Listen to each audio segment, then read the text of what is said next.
오늘은 초대교회에서 평신도에 출연한 8번째 시간입니다. 지난 시간에는 콘스탄틴 황제로 특징 지어지는 4세기의 상황에 대해서 한번 살펴봤습니다. 로마 제국에서 기독교가 극심한 박해를 받다가 콘스탄틴 황제가 기독교를 공인하면서 갑작스럽게 기독교가 특권 종교로 변화가 되었습니다.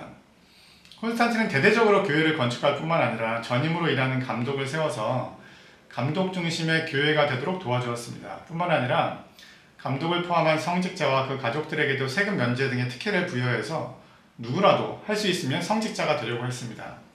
결과적으로 성직자는 많아지면서 교회 사역의 대부분을 성직자들이 감당을 하고 평신도는 교회 밖으로 밀려나게 되었다고 말씀을 드렸습니다. 교회 밖으로 밀려난 평신도가 어떤 역할을 감당했는가가 오늘 방송에 주된 내용입니다. 오늘 함께 볼 초대교회에서 평신도에 출연 제8장의 제목은 기독교가 이방, 바바리안 문화에 직면하다입니다. 네. 이 당시 교회 밖으로 밀려난 평신도들은 그리스 로마 문화와 기독교를 융합하기 위해서 많은 노력을 기울였습니다.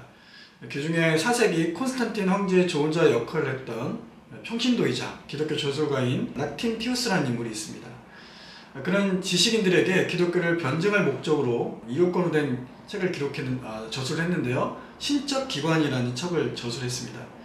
여기에는 로마의 철학자들과 박해자들의 주장에 대해 기독교 입장을 가지고 반박합니다. 하지만 그는 기독교 신비만 기술하면 그리스 로마 철학의 배경을 가진 이방인들이 이해하기 어렵다고 생각하고 당대의 철학과 기독교를 결합시키려고 노력을 합니다. 그의 노력을 통해서 많은 개종자가 생기지는 않았는데 그가 기독교 메시지를 당대 문화에 맞게 희석시키고 약화시켰다는 비판을 받기도 했습니다. 그가 저술한 신적 기관에는 기독교 공동체의 조직이나 그리스도인의 삶의 방식에 대한 기록은 없습니다. 성직자, 평신도에 대해서 언급을 하고 있지 않습니다. 그리고 4세기에 자신의 믿음을 시로 표현한 평신도들이 있었습니다. 프로바라는 인물이 있는데 이분은 4세기 중반의 여성이면서 성직자가 아닌 평신도였습니다. 사실 3세기까지 여성은 평신도에 포함이 되지는 않았지만 4세기 초부터 여성 평신도라는 용어가 사용이 되기 시작합니다. 그녀는 로마의 유명한 시인인 버질의 시를 활용을 해서 성경의 내용을 가지고 그 시와 버질의 시와 은율이 유사하게 이 시를 창작을 했습니다. 그 외에도 아소니우스, 폴리너스 같은 평신도 시인들이 있었습니다. 폴리너스는 부유한 귀족의 아들이었는데 기독교에 귀의한 후에 자신의 전 재산을 가난한 사람들에게 다 나눠주고 나중에 이제 놀라의 감독이 됩니다. 그는 자신의 시적 재능을 기독교 비문을 쓰는데 또 사용하기도 합니다. 네. 그리고 많은 평신도 선교사들이 존재했습니다. 기독교 초기부터 모든 그리스도의 제자들이 선교에 참여합니다. 세례를 통해 받은 은혜를 전해야 한다는 생각이 일반적이었고 선교는 모든 그리스도인의 의무였습니다. 기독교 공동체 안에 성직자, 평신도의 구분이 생긴 이후에도 모든 그리스도인이 자신의 삶의 현장에서 예수 그리스도의 증인의 삶을 살았습니다. 3세기 신학자 오리겐은 당대 기독교를 비판한 켈스의 인용을 했습니다.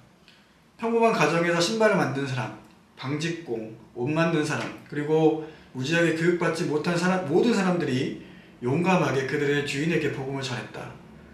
기독교로 회심한 종들이 주인에게 복음을 전하는 일들이 있었다고 합니다. 오리겐은 사역자의 범위에 모든 그리스도인이 포함되어야 한다고 생각합니다. 4세기에 기독교 선교에 있어서 변화가 나타났는데 기독교가 공인이 되면서 기독교인이 많아지게 되었습니다. 그래서 기독교인은 두려움 없이 이방인과 사귀고 복음을 전하게 됩니다. 하지만 기독교에 대한 핍박도 없고 선교자도 없으면서 한편으로는 선교에 대한 열정이 식어지기도 합니다. 이 시기에 여성들이 특별히 선교적으로 중요한 역할을 감당합니다. 여성들이 자신의 남편을 전도하는 데 항상 성공적이지는 못했지만 최소한 자녀들을 기독교적으로 교육을 하고 세례를 받게 하거나 또는 기독교인 여성과 결혼을 하게 하는 역할을 감당을 했습니다. 특별히 귀족 여성들이 자녀에게 복음을 전하는 역할을 감당하면서 로마의 귀족이 기독교화 되어 갔습니다. 특별히 4세기에 두드러진 사역을 했던 평신도 선교사가 있는데 그는 에티오피아 악숨 왕국의 포로로 끌려갔던 프루멘티우스입니다.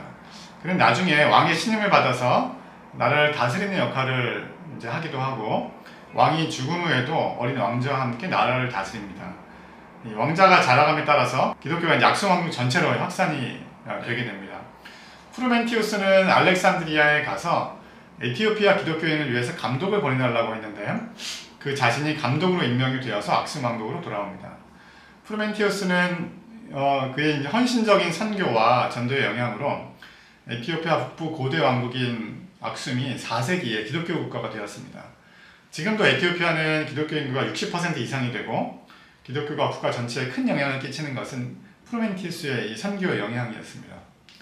그리고 왕을 통한 대규모의 회심 사건도 일어납니다. 대표적인 예는 4세기에서 9세기까지 서유럽의 대부분을 지배했던 프랑크 왕국의 가장 유명한 통치자인 클로비스 1세입니다. 그는 프랑크 왕국을 통일하고 기독교로 개종을 한 최초의 이 프랑크 왕인데 그는 그의 아내 클로틸드를 통해서 기독교를 받아들였고 클로비스는 그의 3,000명의 전사들과 함께 세례를 받은 것으로 유명합니다. 네. 평일 인도들이 감당했을 일 중에 교회에서 처신자들을 돌보는 영적 부모 역할이 있었습니다. 그것을 대부모라고 하는데 교회에 처음 들어온 처신자가 세례를 받고 새로운 삶을 살 때까지 도와주는 사람입니다. 이 대부모는 세례 준비 기간 중 2번에 걸쳐서 세례 후보자를 보증하는 역할을 합니다. 첫 번째는 박사에게 가르침을 받을 자격이 있는 사람이라는 것, 두 번째는 세례교계 끝부분에 있는 세례전 시험에서 그들을 보증해야 했습니다. 보통 처신자가 처음 박사에게 보내지고 세례를 받을 준비를 마칠 때까지 평균 3년 정도의 기간이 걸렸는데 이 기간 동안은 영적 부모들은 실질적으로 초심자들을 감독하고 지지하고 도와주는 사역을 감당합니다. 콘스탄틴 황제 시대 이후에 교회의 제도와 성직화가 강하게 진행되고 성직자에 대한 세금 면제 등의 다양한 특혜로 인해서 성직자가 급격히 늘어나면서 교회에서 평신도 활동 영역이 좁아집니다. 이 평신도들은 주로 교회 밖에서 그리스 로마 문화와 이제 기독교를 융합시키면서 기독교를 변증하는 사역을 하기도 하고 주어진 자리에서 복음의 증인이 되고 선교를 하면서 기독교가 유럽 전체로 퍼져가는 데 큰 역할을 감당하게 됩니다. 오늘 방송은 여기까지입니다. 시청해주신 여러분 감사합니다. 감사합니다.